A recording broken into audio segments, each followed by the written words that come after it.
Aujourd'hui, on a le plaisir d'accueillir avec nous Chantal Delaplante. C'est un beau nom.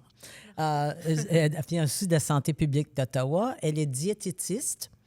Et son thème aujourd'hui va être les habitudes alimentaires pour réduire le risque de maladies cardiaques.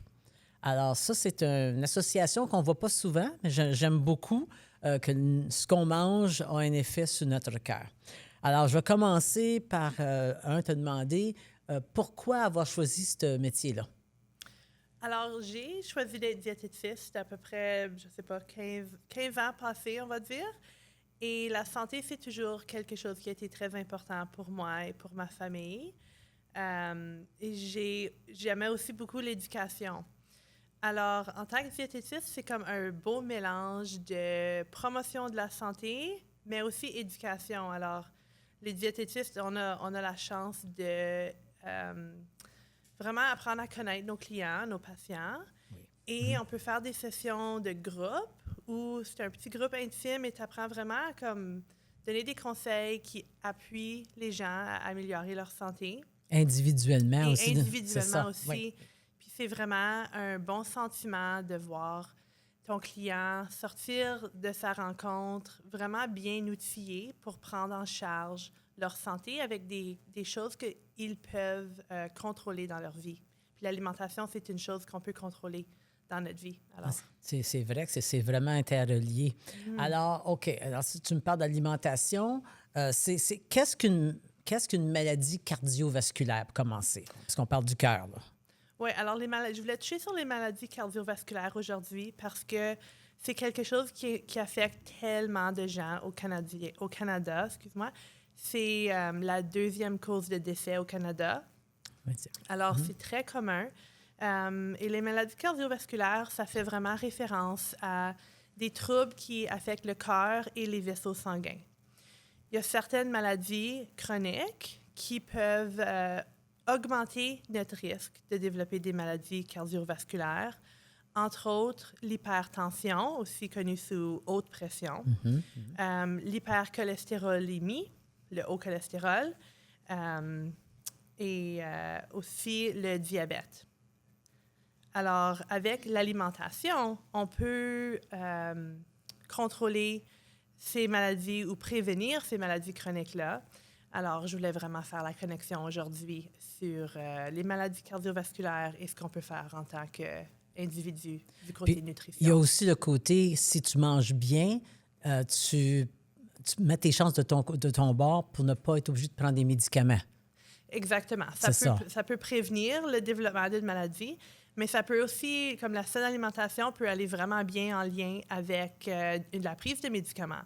Alors, il faut suivre les recommandations du docteur là-dessus, mais juste parce que quelqu'un prend un médicament et sont déjà affectés par un trouble de santé chronique tel, disons, le haut cholestérol, qui est très commun, l'alimentation peut quand même venir faire un très grand impact sur la santé. Oui.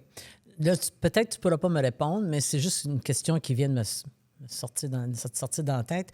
J'ai remarqué que quand les hommes vont chez le médecin, on les met souvent, on leur donne d'une façon préventive, on leur donne souvent la petite pilule de cholestérol. Mais ce n'est pas le cas pour les femmes. C'est très intéressant. Les maladies cardiovasculaires se présentent différemment chez les hommes que chez les femmes. Et surtout après la ménopause, le risque augmente beaucoup chez les femmes dû au changement hormonal. Alors, quelque chose à discuter avec le médecin, surtout s'il y a des antécédents familiaux. Si ça court dans la famille puis c'est dans votre génétique, c'est bien de faire les suivis nécessaires afin de ne pas se faire prendre par surprise une fois que la condition peut être plus avancée. C'est ça, hein? Il faut avoir les conversations dès le début. Ah, une bonne idée. Alors, comment est-ce qu'on peut éviter les maladies cardiovasculaires? Y a-t-il une façon de vraiment, à part de se garder en forme, puis y a-t-il d'autres facteurs qu'il faut regarder? Je vais toucher sur 3 choses aujourd'hui qui sont vraiment des choses qu'on peut faire en tant qu'individu. Okay. Alors, l'alimentation, on va sauter là-dedans. Aussi, l'activité physique peut avoir un très grand impact sur la prévention et la gestion. Et si quelqu'un est un fumeur, ça serait de chercher les soutiens nécessaires pour cesser le tabagisme. En tant qu'alimentation, c'est quelque chose qui peut réduire le risque de développer les maladies cardiovasculaires par un très, très grand montant. Et bien manger peut dire quelque chose de différent pour plein de différentes personnes. Alors aujourd'hui, j'ai apporté une copie du Guide alimentaire canadien pour vous donner une représentation visuelle qui appuie ce que je veux dire par bien manger. Alors, vraiment, ce qu'on vise, puis ceci, c'est peut-être vraiment idéaliste, mais on veut vraiment que nos 3 repas principaux par jour soient représentatifs de 7 assiettes. Alors, pour ceux qui sont à l'écoute, ce qu'on voit ici, c'est une assiette ronde avec la moitié de l'assiette remplie de fruits et de légumes. Et un quart de l'assiette, c'est des produits à grains entiers. Et un quart de l'assiette, ce sont des protéines. Alors, vraiment, en suivant ça, vous avez beaucoup de flexibilité de ce que vous pouvez mettre dans votre assiette. Les fruits et les légumes peuvent être frais, mais ils peuvent aussi être en conserve et ils peuvent être surgelés. Les grains entiers, il y a beaucoup de choix, évidemment. Et disons, si vous aimez que le pain blanc, peut-être que c'est correct pour vous, mais ça serait de regarder aux autres sections de votre assiette. Alors, c'est quoi les accompagnements? OK. Pour remplacer ou ajouter ailleurs. C'est OK. difficile de faire des changements à notre alimentation. Alors, il faut voir où on en est aujourd'hui, puis ensuite penser à un petit changement qu'on peut faire sans trop bouleverser les choses. Parce que quand les changements sont trop brusques ou trop grands, tout à coup, ça fait en sorte que ça ne devient pas réaliste à maintenir à long terme. Ça, c'est vrai. Et puis l'autre chose aussi que j'ai remarqué personnellement, c'est que si j'ai des légumes qui sont déjà coupés dans mon frigo, je vais être portée à les grignoter. Si je dois les faire sur le coup quand j'ai faim, ça n'arrive pas. C'est ça. C'est bien de l'avoir exactement, de préparer, qui peut aider aussi les personnes âgées qui habitent seules peut-être. Ça peut être difficile de bien s'alimenter. Parfois, on manque d'appétit ou on manque de motivation. Et ça peut être seul parfois, de manger seul ou avec juste une autre personne.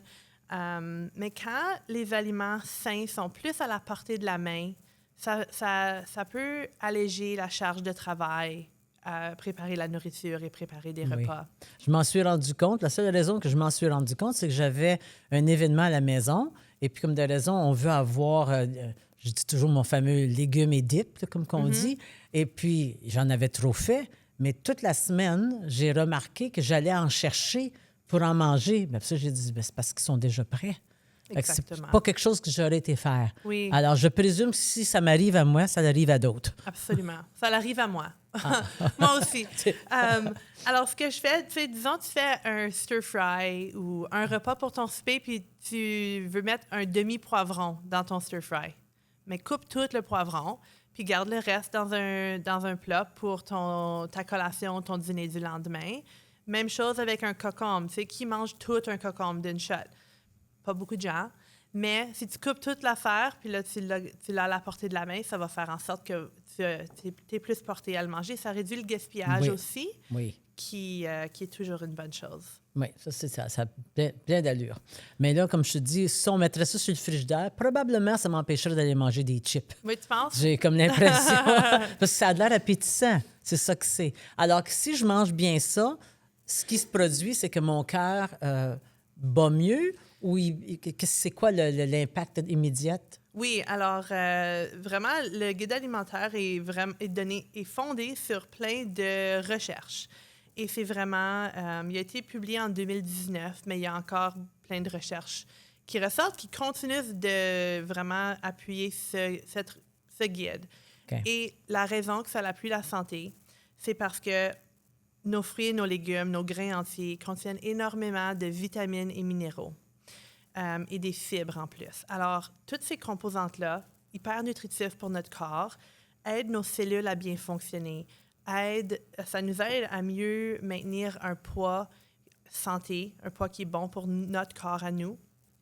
Et quand on a plein de vitamines, minéraux, fibres, nutriments, etc., ça fait en sorte que nos cellules fonctionnent bien et notre corps est en bonne santé. Alors, ça l'aide point de vue maladie chronique, mais ça l'aide aussi point de vue santé mentale. Puis quand on se sent bien, on bouge mieux et on est mieux dans notre corps.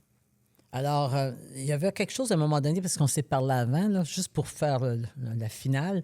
Il y avait un message clé que tu m'avais dit, mais tu l'as peut-être dit aussi, là. C'est qu'est-ce que je peux... Comment est-ce que tu m'avais dit ça? Qu'est-ce qu'on peut ajouter à l'assiette, plutôt de toujours dire qu'est-ce qu'on doit enlever? Ça, j'avais aimé ça, parce que dans ma tête, c'est un plus. Tu n'enlèves pas de la nourriture, tu m'en ajoutes. Oui, exactement. Alors, une technique que j'aime beaucoup recommander, c'est ajouter et au lieu de soustraire. Alors, disons que tu veux manger une assiette de chips. Tu as le goût pour une petite grignotine.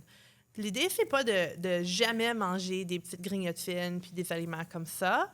C'est d'ajouter quelque chose d'autre pour aller avec. Alors, moi, j'aime en fait beaucoup, j'ai des jeunes enfants. Alors, j'aime les assiettes qui sont divisées. Parce que là, je vais me prendre ma petite collation, mon petit chocolat, disons, mais je vais ajouter une pomme tranchée. Puis je vais ajouter une source de protéines comme du yogourt grec, par exemple. Puis là, j'ai chocolat, yogourt grec et pomme. Alors, ça fait une collation qui est très équilibrée, sans vraiment me priver de ce que je veux. Mais si je n'aurais pas mis les autres composantes dans mon assiette, j'aurais été plus portée à chercher une deuxième, troisième portion de chocolat. Alors, juste pour donner un exemple, c'est la mentalité de ajouter au lieu de soustraire. Ça peut aider les gens à faire des changements réalistes. Alors, j'ai une dernière question. Si on a une maladie cardiovasculaire, alors je présume que tout ça va s'appliquer. C'est encore plus important de bien manger. Toujours important de bien manger, que tu aies une maladie cardiovasculaire ou non, parce que la prévention, c'est vraiment super important. Mais ça, c'est vraiment la diète recommandée pour tout le monde. OK. Maladie cardiovasculaire présente ou non. C'est parfait. Ouais. Alors, si tu m'en donnes une copie, je t'assure, je le mets sur le frigo. Ça va me motiver. Merci beaucoup, Chantal. C'était Merci très plaisant. Et puis, bonne nutrition. Merci beaucoup.